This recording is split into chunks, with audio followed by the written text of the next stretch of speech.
Hola y bienvenidos a la tercera parte de nuestro video. En esta ocasión voy a estar haciendo una retroalimentación de las respuestas del segundo parcial a fin de que todos ustedes tengan la posibilidad de retroalimentar esta temática. Bien, entonces la dinámica va a ser que voy a ir indicando, leyendo cada una de las preguntas y les voy a explicar cuál era la respuesta correcta. Bien, la primera pregunta que había en el parcial decía: la Comisión Interamericana de Derechos Humanos puede presentar ante la Corte Interamericana de Derechos Humanos solicitudes de opiniones consultivas. La anterior afirmación es A, verdadera, B, falsa. Bueno, como ustedes saben, hablábamos acerca de las funciones de la Comisión Interamericana y una de las funciones que hablamos fue justamente que podía solicitar una opinión consultiva ante la Corte Interamericana. Hablamos en ese momento que los estados y la Comisión Interamericana tienen esa facultad. Por tanto, la respuesta era verdadero. La segunda pregunta decía: la Comisión Interamericana de Derechos Humanos tiene relatorías que se encargan de hacer seguimiento en materia de derechos humanos. En este sentido, la Comisión Interamericana tiene relatorías temáticas y relatorías por países. La anterior afirmación es A, verdadera, B, falsa. Bueno, dentro de la función y la composición de la Comisión Interamericana, estuvimos hablando que la labor que ejerce la Comisión se ejerce en términos de monitoreo mediante relatorías y que estas relatorías pueden ser relatorías temáticas y relatorías por países. Entonces la respuesta era verdadera. De hecho, si ustedes ya vieron el video de la entrevista que se le hizo al comisionado Joel Hernández, él menciona precisamente en esta entrevista que la función de la comisión también se ejerce mediante relatorías temáticas y relatorías por países. La tercera pregunta decía: el grupo de trabajo sobre desapariciones forzadas o involuntarias de la ONU hace parte de A, el sistema convencional de la ONU, B, el sistema extraconvencional de la ONU, C, el sistema interamericano de derechos humanos, D, el sistema europeo de derechos humanos. Bien, de por sí ya habían dos respuestas que se descartaban inmediatamente por la misma afirmación que se hace, que es un grupo de trabajo de la ONU. Al ser de la ONU, pues no hace parte de los sistemas regionales de protección, como lo son el sistema interamericano y el sistema europeo. Entonces la respuesta C y D se descartaba inmediatamente. Se quedaba entre el sistema convencional y extraconvencional, pero ya podíamos descartar de antemano el sistema convencional, puesto que, como ustedes saben, el grupo de trabajo no es uno de los comités de la ONU, sino que es justamente uno de los procedimientos especiales, que como ustedes saben, los procedimientos especiales hacen parte del sistema extraconvencional de la ONU. La cuarta pregunta del examen decía: cuando se presenta una denuncia ante un comité del Sistema Convencional de Derechos Humanos de la ONU, éste se encuentra facultado para conocer de presuntas violaciones a los derechos humanos de cualquiera de los 9 tratados principales de la ONU. La anterior afirmación es A, verdadera, B, falsa. Bien, cuando hablamos del sistema convencional, ustedes recordarán que decíamos que cuando se tramitan las peticiones ante el comité se tiene que establecer la relación que tiene la petición o la denuncia que se está presentando respecto al contenido que tiene el respectivo tratado internacional. ¿Qué ocurre entonces? Ocurre que cuando se presenta una denuncia ante un comité, yo no le puedo presentar al Comité contra la Tortura una denuncia que está basada en un artículo de, por ejemplo, la Convención contra la Discriminación Racial. ¿Por qué? Porque cada uno conoce asuntos diferentes. Entonces, cada comité conoce de manera exclusiva del contenido de la respectiva convención que la creó. La quinta pregunta del examen nos decía: Sutanito desea presentar una denuncia ante un comité de la ONU y no está seguro ante quién presentarlo, por lo que pide consejo a Pepito, quien le indica que puede presentar la denuncia ante varios comités, ya que así tendrá más probabilidades de que acepten en alguno su denuncia. La afirmación de Pepito es A, verdadera, B, falsa.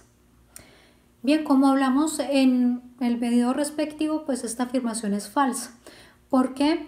Porque justamente decíamos que no se pueden presentar la misma denuncia ante diferentes comités porque se puede considerar un abuso del sistema.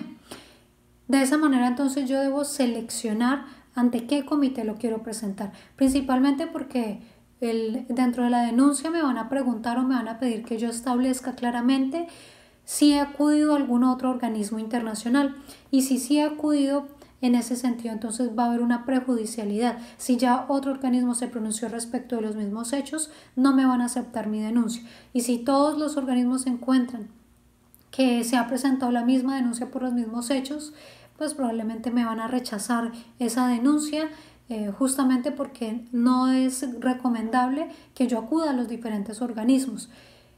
Es entonces importante que solo se presente la denuncia ante uno de los comités.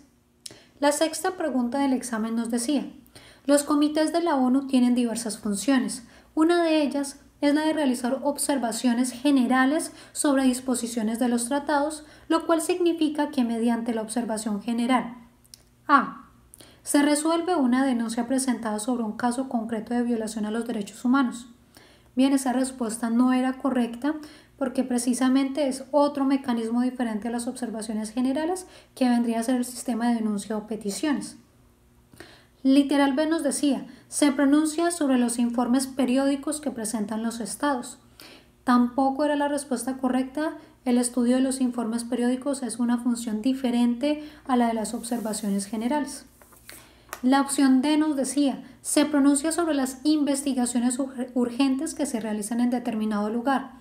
Tampoco es la respuesta correcta, precisamente porque es otro de los mecanismos diferente a la observación general.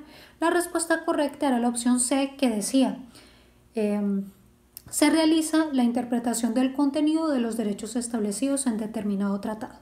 Recuerden entonces que las observaciones generales es el mecanismo mediante el cual el comité, que viene a ser el organismo de interpretación auténtica del tratado, establece el alcance y el contenido que tiene un derecho contenido en el tratado que estudia. La séptima pregunta del examen nos decía: fulanito desea presentar una denuncia ante un comité de la ONU, ya que en su país, que ha ratificado los 9 tratados principales de la ONU, se expedió una ley la cual fulanito considera que eventualmente vulneraría derechos humanos. Rosita le indica a fulanito que no es posible presentar la denuncia en esos términos, pues se requiere una afectación real y directa para que sea admisible la denuncia. La afirmación de Rosita es A, verdadera, B, falsa.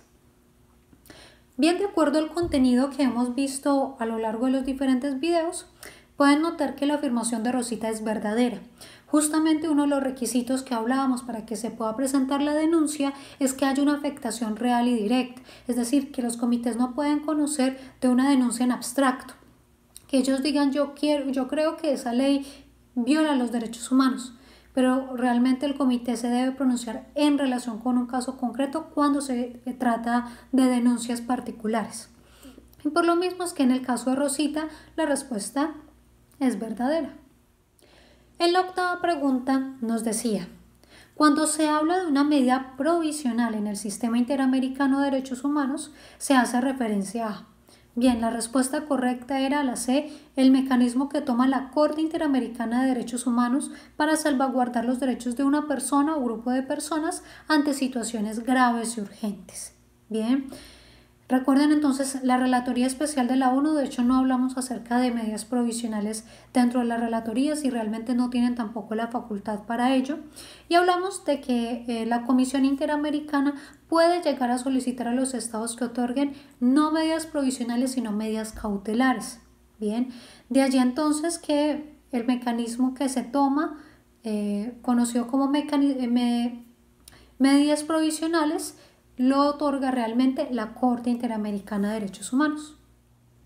La novena pregunta nos decía: a nivel regional existen los siguientes sistemas regionales de protección de los derechos humanos. La respuesta correcta, de acuerdo con lo que hablamos también en su momento, era la opción B. Existen tres sistemas regionales a nivel mundial: el sistema africano, el sistema europeo y el sistema interamericano. No existe un sistema asiático de protección de los derechos humanos y de hecho me parece importante destacarles que justamente esta semana se hizo un acuerdo entre la Corte Europea o el Tribunal Europeo de Derechos Humanos, la Corte Interamericana y la Corte Africana de Derechos Humanos para generar interacción y comunicación entre las tres cortes en materia de derechos humanos. Y la última pregunta de nuestro examen decía: las peticiones o denuncias que se presentan o que se realizan ante la Comisión Interamericana de Derechos Humanos se pueden presentar contra estados y contra personas naturales. La anterior afirmación es A, verdadera, B, falsa. Bien, es una afirmación falsa, de acuerdo con lo que hablamos en el video correspondiente. El sistema interamericano de derechos humanos es un sistema que se mueve en relación con los estados. Las denuncias solo se pueden presentar contra estados, no se puede presentar denuncias contra personas individuales como se ocurre en el sistema de la Corte Penal Internacional, que estaremos hablando en su momento, pero lo importante es que tengan en cuenta las denuncias solo se pueden presentar en relación con los estados. Bien, pues esta es la explicación y la retroalimentación del segundo examen. De manera entonces que si tienen alguna inquietud respecto al contenido, por favor no duden en comunicarse conmigo.